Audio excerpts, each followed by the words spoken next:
Pada zaman dahulu, di negeri Antah, Barantah, hiduplah sepasang suami istri yang sangat miskin karena disumpahi oleh Batara Indra dan sangat dibenci orang. Setiap kali mereka mengemis di pasar dan di kampung, mereka dipukuli dan diusir hingga ke hutan. Oleh karena itu, tinggallah sepasang suami istri itu di hutan dan memakan batang kayu dan buah-buahan. Setelah beberapa lama, istri si miskin hamil selama 3 bulan. Sang istri ingin sekali memakan buah mangga yang ditanam di taman raja. Si miskin pun terketuk hatinya, karena dahulu ia di keindraan waktu menjadi raja. Ia tidak ingin memiliki anak. Namun, sekarang ia akan memiliki anak dan berkata, "Istriku, apa kamu ingin membunuhku? Apakah kamu tidak tahu tentang masa lalu kita? Jangan meminta sesuatu. Kita tidak bisa mengambil buah mangga yang ada di taman raja." Setelah istrinya mendengar perkataan suaminya itu, ia semakin menangis.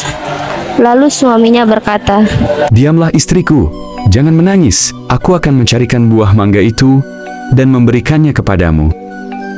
Istrinya pun berhenti menangis. Lalu si miskin pergi ke pasar mencari buah mangga.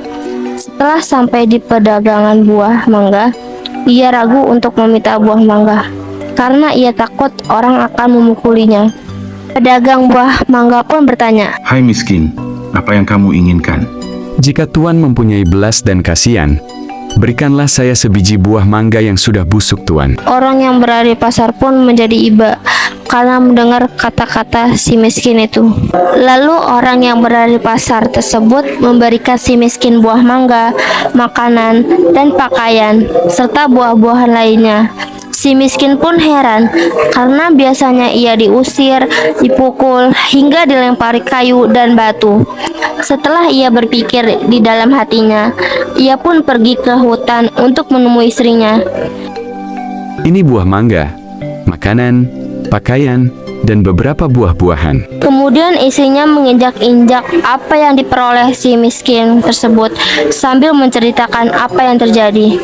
Istrinya pun menangis dan tidak mau makan jika bukan buah mangga yang ditanam di taman raja dan berkata, Biarkan saja aku mati. si miskin pun terpukul melihat perbuatan istrinya. Kemudian ia pergi menghadap Maharaja Indradewa yang saat itu sedang mengadakan pertemuan raja. Lalu ia masuk ke dalam dan Baginda Raja pun berkata, "Hai miskin, apa yang kamu inginkan?" Si miskin pun menjawab sambil bersujud, "Tuanku, ampunilah hamba. Hamba datang ke sini ingin meminta buah mangga yang sudah jatuh ke tanah. Tuanku, apa yang kau inginkan lakukan dengan buah mangga itu?" "Untuk dimakan, tuanku." "Tolong ambilkan setangkai buah mangga untuk si miskin ini." Kemudian diambillah buah mangga tersebut untuk si miskin yang sedang sujud kepada Baginda Raja. Setelah itu, si miskin pun berjalan pulang ke rumahnya. Setelah dilihat oleh sang istri, akan si miskin datang membawa setangkai buah mangga.